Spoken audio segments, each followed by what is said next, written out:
Meie kohtumisele võttis Liane kaasa 8 rakendi 2 juhtkoera. Ta nimi on ka kasukanööp, tal on 5 nööpi siin. Ei ole kleidinööp ega pluusinööp, vaid tema on kasukanööp, väike nööp. Teisel juhtkoeral on üks silm sinine, teine pruun. Tema nais. Finnmarksloopeti võistlusmaa pikkus on 612 kilomeetrit. Selle peab läbima määratud ajaga, mis on ilmast olenevalt ligikaudu 5 päeva. Kokku oli tänavu võistlejaid 59, lõpetavad tavaliselt umbes pooled. See on ikkagi nii palju raske, ta on ikkagi 600 kilomeetrit. Sellest üle poole on ainult tõusu, et nendele platoodele tõusmine. Ligi 20 kraadi külma, tuul ja tuisk lisaks. Nägu on sul nii valus, et sa ei saa katsudagi. Eestlastel on raske meie lauskmaal treenida. Peale tööd lähed ikka öösel metsa ja teed öö otsa metsas trenni, et vaatad loodust ja vaatad loomi ja meil metsas juba kõik teavad rebased ja kitsed, et me rakendiga jälle tuleme, et nad ei vitsi isegi ära Eesti oosteriti. Istuvad ja vaatavad seal. Kui lund pole, nagu tänavu treenitakse ATV-ga, nii et masin ikka sõidab, kuid juht hoiab ohja parajalt pingul. Kodus on mul kokku üldse 15 koera, aga rakendis on 8. 8 rakendikoera on Siberi Huskid. Ülejäänud oma vanuse või tõu poolest ei sobi, seega varukoeri Lianal ei ole. Seal on veterinaari kontroll on hästi-hästi range, et koer üldse rajale saaks. Ja oli ühel mu koeral igemel üks väike vigastus ja tema starti ei saanud. Ja jäi, et 7 koera.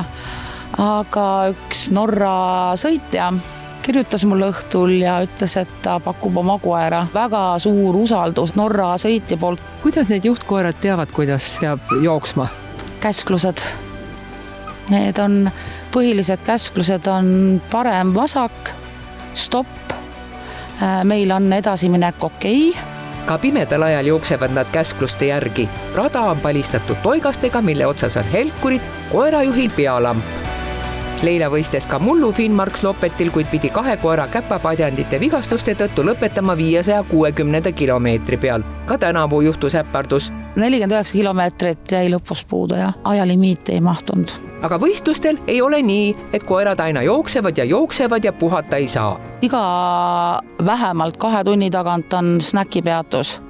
Sa magad seal tundras ise, kohustuslik varustus, magamiskotis veits lõdised ja kui koeral on vaja puhata, siis kohe seisma ja puhkama. On heina kaasas, neil on joped kaasas, neil on kõik alused ja lähevad puhkusele nii kaua, kuni neil vaja on. Ja söök on läbi distantsi kogu aeg. Seal võtad kottide viisi, kõike võimalikku liha ja vett ja mida iganes kaasa. Need vaesed koerad peavad ju kõike seda kraami ise vedama. Nad tahavad seda teha.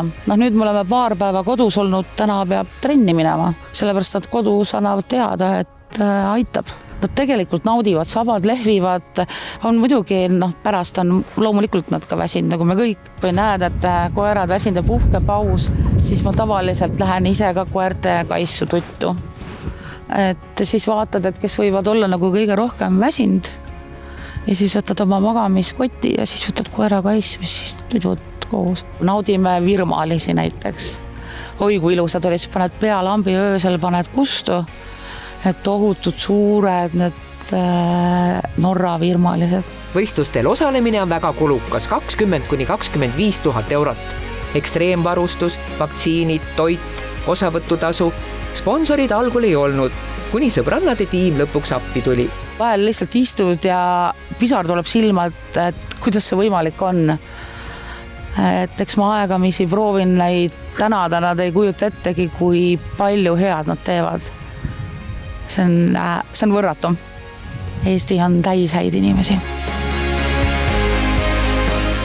Miks seda kõike tegema peab? Oi, ma pean seda tegema. See on nii kaua, kuni ma mäletan, on mul koerad. Mitte iialgi ei lähe nagu sellised asjad meelest ära, mis rajal näed neid koera silmi, neid koos tegevust. Me töötame koos, ma ju tean täpselt oma koera, me suhtleme, see kõik on nagu lihtsalt hoopis teine elu. Aga nagu norrakad ütlesid, et sa sellepärast ei lõpetanud, et sa pead veel siia tulema. Et meil jäi kokkulepe, et ma lähen sinna veel.